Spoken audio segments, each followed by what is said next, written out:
मुझे पहले लड़के की तस्वीर दिखाओ माँ, फिर मैं फ़ैसला करूँगी हाँ या ना का। माँ ने रीता की तरफ देखा। अच्छा, हम तुम्हारे लिए क्या कोई अच्छा लड़का नहीं देखेंगे? रीता गुस्से से बोली, माँ बस लड़का देखना है मुझे, उसकी तस्वीर मंगवा लें या लड़के को यहीं पे बुला लो। माँ ने डांटा, पागल है, शर्म नहीं आती? चल दफ़ा हो जाओ अपने कमरे में, बाबा भी आ गए हैं, क्यों डांट रही हो मेरी बच्ची को? रीता बाबा के पास गई और जाकर कहने लगी, बाबा मुझे लड़का देखना है। बाबा ने मुस्कुरा कर कहा, बेटी तुम्हारी मर्जी से ही करेंगे शादी, कल मैं उसकी तस्वीर मंगवा लूँगा। लड़के का अपना होटल है, पढ़ा लिखा है, प्यारा है, लेकिन रीता को तो लड़का देखना था। लड़का तो प्यारा है। रीता ने हाँ कर दी। 10 दिनों में ही रीता की शादी हो गई। रीता का हमसफ़र सुशील अरेंज मैरिज थी। ना कभी मुलाकात हुई, ना कभी कोई बात, कभी एक दूसरे को मिले भी नहीं। ये ऐसा पवित्र रिश्ता होता, दो अजनबी एक जान हो जाते, जो कभी ज़िंदगी में मिले भी ना हो, दो पल भर में एक दूसरे की जान बन जाते। पहली रात थी। सुशील कमरे में आया, हाथ में आइसक्रीम पकड़ी हुई थी। रीता नज़रें झुकाए बैठी थी। आइसक्रीम तो रीता की फेवरेट थी। सुशील को नमस्ते की। सुशील पास बैठ गया। सुशील थोड़ा सा शर्माता भी था। आइसक्रीम खाते हुए बोला, जितने पैसे शादी पर खर्च किए, इतने की काश मैं आइसक्रीम खा लेता। रीता का घूंघट उठाकर बोला, आप खाओगी? पहले तो रीता ने शर्माते हुए मना कर दिया, फिर सुशील ने प्यार से कहा, खाली प्यार बढ़ेगा। रीता को आइसक्रीम दी और खुद भी खाने लगा। रीता सारी आइसक्रीम खा गई। सुशील ने जब पूछा, आइसक्रीम पूरी ख़त्म कर दी? रीता मुस्कुराने लगी, वो तो मैं खा गई। सुशील भी मुस्कुराने लगा, बहुत कंजूस हो आप, पहले कहती नहीं खाती और अब देखो सारी की सारी खा गई हो। यह आइसक्रीम 50-50 की थी। रीता सुशील को पहली ही रात इतना तो समझ गई थी कि सुशील दिल का बहुत अच्छा है। रात भर मोहब्बत भरी बातें होती रहीं। जिंदगी अपनी असल मंजिल की तरफ मुड़ गई। वक्त गुजरने लगा। रीता के भाई की शादी थी। रीता 4 महीने की प्रेग्नेंट भी थी। रीता ने सुशील से कहा, मुझे भाई की शादी में जाना है। सुशील ने रीता के पास बैठकर बोला, रीता डॉक्टर ने आपको लंबी यात्रा करने से मना किया है, इसलिए मैं कोई रिस्क नहीं लेना चाहता। मैं नहीं इजाज़त दे सकता शादी में जाने की। रीता को बहुत गुस्सा आया। सुशीला, पागल हो गए हो क्या? मेरे भाई की शादी है और आप कह रहे हो कि नहीं जाना। आप मुझे कार में बैठाकर आराम से छोड़कर आ जाएं। बस। सुशील ने रीता का हाथ पकड़ा, मोहब्बत से फिर समझाने लगा, रीता क्यों बेकार की जिद करती हो? डॉक्टर ने यात्रा करने से मना किया है तो मैं नहीं जाने दे सकता। तुम लापरवाह हो जाती हो और मैं तुमको किसी के भरोसे छोड़ नहीं सकता। इतना कहकर सुशील कमरे से बाहर चला गया।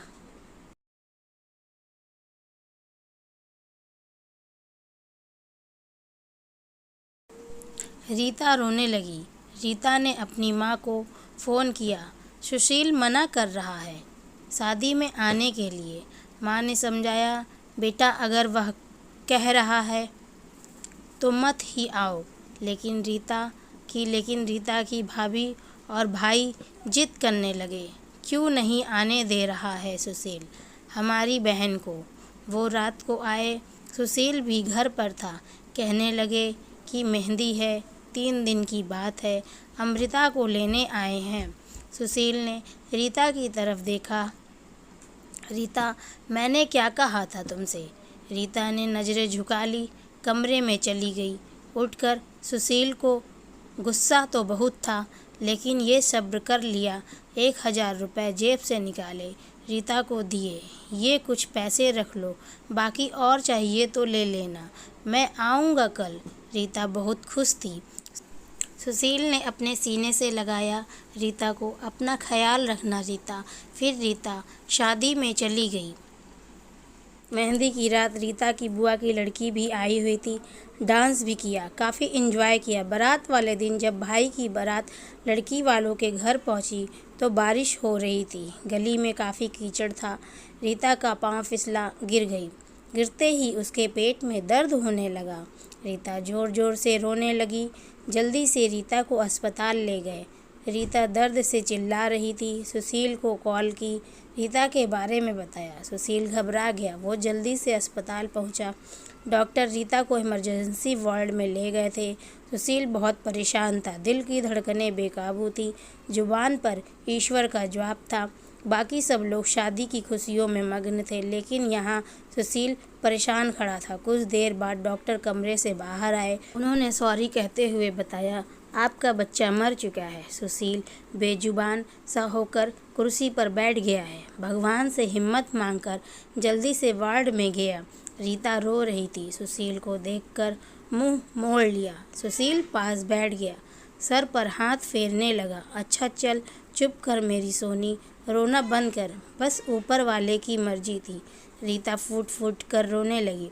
सुशील, मुझे माफ़ कर दें, मुझसे गलती हो गई। सुशील ने आंसुओं से भीगी हुई पलकों को चूम लिया। अरे बस मेरी जान, रोते नहीं हैं, बस ऊपर वाले की मर्जी थी, चुप हो जाओ। रीता खुद को गुनहगार समझ रही थी, अपने बच्चे और सुशील समझने लगा। रीता का सर अपनी गोद में रख लिया। चुप हो जाओ मेरी सोनी, सोनी रो मत, अब देख मैं तेरे पास हूँ। रीता को लेकर घर चला गया। शादी खत्म हुई, सब घर आ गईं रीता का हाल पूछने। रीता खुद पर इल्ज़ाम दे रही थी, मुझे रोका था सुनील ने माँ, लेकिन मैं जिद करती रही, शादी में जाना है। अगर मैंने इनकी बात मान ली होती तो आज शायद मैं अपना बच्चा ना खोती।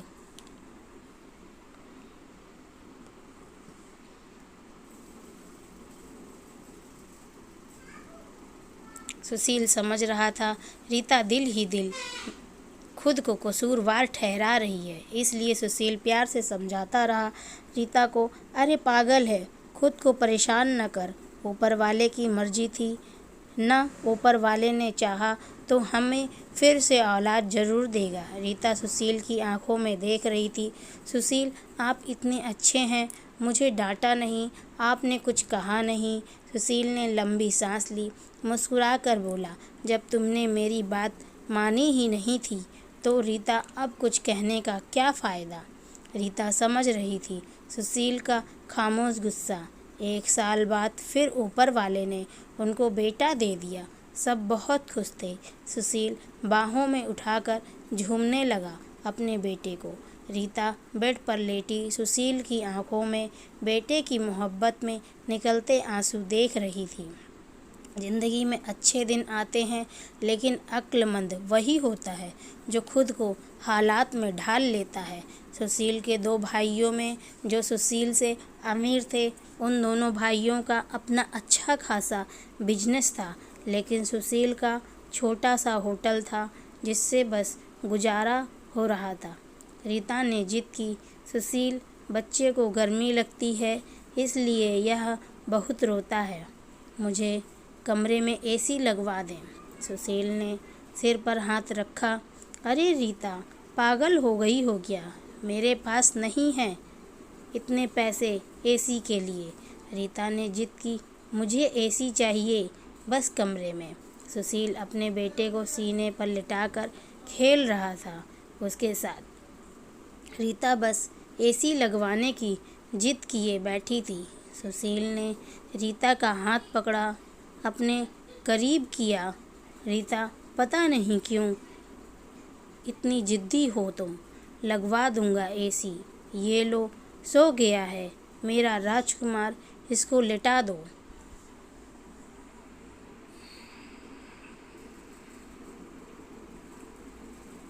2 साल बाद ऊपर वाले ने एक बेटी भी दे दी। वे दोनों बहुत खुश थे। हर अच्छी बुरी ख्वाहिश पूरी करता था सुशील, लेकिन फिर भी छोटी छोटी बातों में उन में झगड़ा रहता ही था। बेटा 4 साल का हो गया था, बेटी छोटी थी। सुशील के होटल का काम अच्छा नहीं चल रहा था। सुशील कुछ परेशान सा था। घर आया, देखा बेटे ने उसका लैपटॉप तोड़ दिया था। रीता मोबाइल में लगी हुई थी। सुशील ने देखा लैपटॉप टूटा हुआ पड़ा है। सुशील चिल्लाकर बोला, रीता ये क्या है? रीता ने देखा, ये आपके लाडले ने तोड़ा है। सुशील गुस्से में पहले ही था। रीता को गाली देकर बोला, तुम्हारा दिमाग काम नहीं करता, इसमें मेरा सारा डेटा था, तुम पागल हो क्या?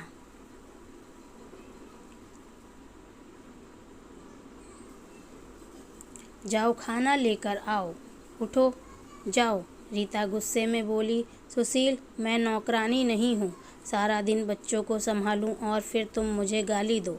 सारा दिन इतना काम करो और कदर इतनी सी है, गाली दे रहे हो। रीता खाना लेकर आई। बैगन बने हुए थे। सुशील ने बैगन देखे, चिल्लाकर बोला, तुम्हारा दिमाग खराब है? तुमको कितनी बार समझाया है मैं बैगन नहीं खाता।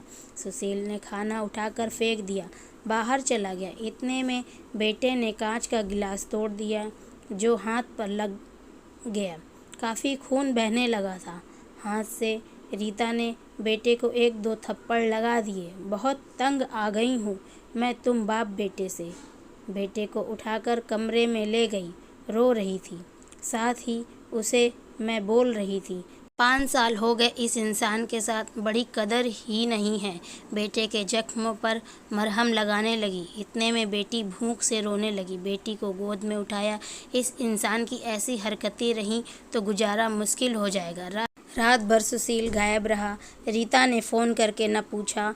रीता ने अपनी माँ को बताया, सुशील आजकल न खर्चा दे रहा है, न अच्छे से बात करता है, गालियाँ देता है। माँ ने कहा, अच्छा हम करते हैं बात। उससे सुशील को महसूस हुआ उसने अच्छा नहीं किया रीता के साथ। आज घर जाकर रीता को सॉरी कहूँगा। घर आया, देखा घर में रीता के माँ बाप, चाचा सब आकर बैठे हुए थे। सुशील ने रीता की तरफ देखा। रीता खामोश रही। नमस्ते किया, उस बाद बात तो शुरू हो गई। माँ चिल्लाकर बोली, क्यों बेटा तुम खर्चा नहीं देते हो? रीता को क्यों गालियाँ देते हो? सुशील को बहुत गुस्सा आया। घर की बात ही हम दोनों सुलझा लेते। सुशील ने गुस्से से कहा, इसको सब कुछ देता हूँ, ये बस तमाशा लगाना चाहती है। रीता भी गुस्सा थी। वे भी गुस्से में बोली, क्या देते हैं?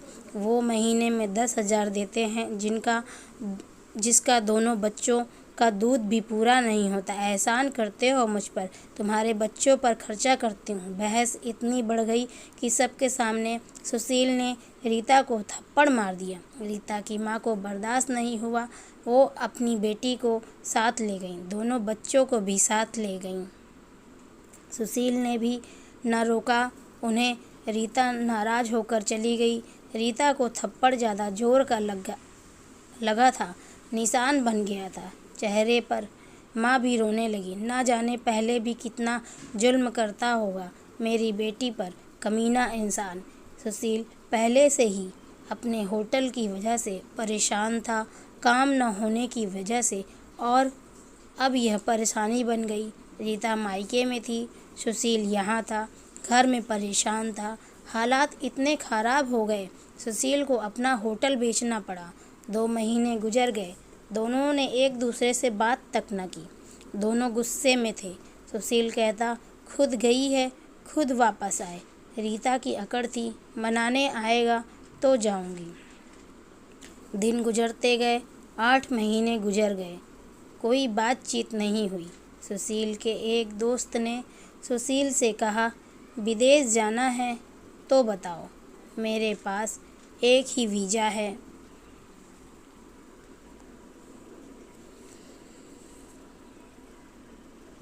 हालात काफ़ी बुरे थे। सुशील विदेश चला गया, नंबर बंद हो गया। 1 साल गुजर गया। दोनों ने कोई बात ना की एक दूसरे के साथ। रीता भाई से खर्चा लेती, बच्चों के दूध का या फिर दूसरी ज़रूरी सामान का। भाई कब तक दे सकते थे खर्चा? उनके भी अपने बच्चे थे। कभी रीता के बच्चे कोई नुकसान कर देते, कोई चीज़ तोड़ देते तो रीता की भाभी हज़ारों बातें करती थी, ताने देती थी। रीता चुपचाप सुन लेती थी। क्या करती है आखिर, किसी को कुछ बताती भी ना थी।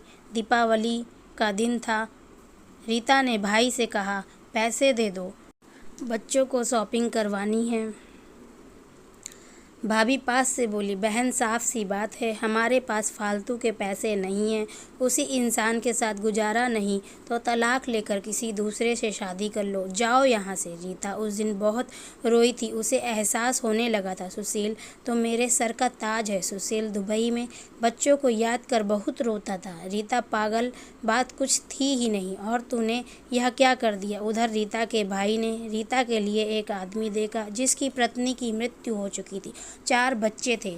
उसके भाई ने रीता से कहा, बस सुशील से तलाक ले लो, इस आदमी से शादी करके घर बसा लो अपना। रीता की आंखें भीग गई थी आंसुओं से। जल्दी से मोबाइल निकाला, सुशील को फ़ोन लगाया, नंबर बंद आ रहा था। रीता रोने लगी, मुझे सुशील के पास ही जाना है, मुझे कोई शादी नहीं करनी किसी से। उधर सुशील का दिल तड़पा। उसने सोचा, मेरी रीता तो बहुत मासूम सी है, थोड़े से ही गुस्से पर नाराज़ हो जाती है ना, खुद ही मैं माफ़ी मांग लूँगा अपनी जान से। वो टिकट करवा कर हिंदुस्तान वापस आ गया। रीता रो रो कर भगवान से अपने पापों की और अपनी गलती की माफ़ी मांग रही थी कि ऊपर वाले मुझे माफ़ कर दो, मुझे मेरा सुनील वापस कर दो। रात भर रोती रही। सुबह बेटे को नाश्ता करवा रही थी कि दरवाजे पर घंटी बजी। भाभी ने दरवाज़ा खोला, सामने देखा सुशील खड़ा था।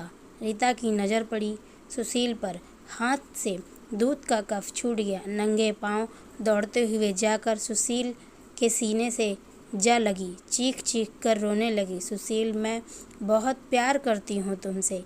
सुशील के पांव पकड़ लिए, माफ़ कर दो सुशील। सुशील ने रीता का माथा चूमा, आंसू साफ किया, तुम भी माफ़ कर दो मेरी जान, मैंने गुस्से में ज़्यादा ही बोल दिया था। बच्चों को सीने से लगाया, सुशील प्यार करने लगा। रीता के भाई और भाभी की आंखों में आंखें डालकर गर्व से बोली, मेरा परमेश्वर, मेरा हमसफ़र है, मेरे पास है। आप लोगों का बहुत बहुत धन्यवाद। वे सुशील के साथ घर वापस आ गई। दोनों खुशी से बातें भूलकर जीने लगे, लेकिन वे इस समाज को इतना बता गए, जज्बात में जुदा हो जाना बहुत आसान है, लेकिन जुदा होकर जीना बहुत मुश्किल है। जो धर्म एक हमसफ़र महसूस कर सकता है, वे कोई और नहीं समझ सकता। गलत फ़ैसला लेकर ज़िंदगी बर्बाद न करें, ये सब वक्त के साथ बदल जाता है। हाँ, अगर नहीं बदलता तो हमसफ़र अगर कोई नाराज़ है या घमंड में है तो जाओ मना लो, राज़ी कर लो एक दूसरे को, इससे पहले कि फिर देर ना हो जाए। अगर मेरी कहानी किसी एक के भी दिल में घर कर गई हो तो मेरा मकसद पूरा हो जाएगा। आजकल छोटी छोटी बातों पर घर उजड़ रहे हैं, अगर थोड़ी बर्दाश्त कर लें तो ऐसे घर ना उजड़े।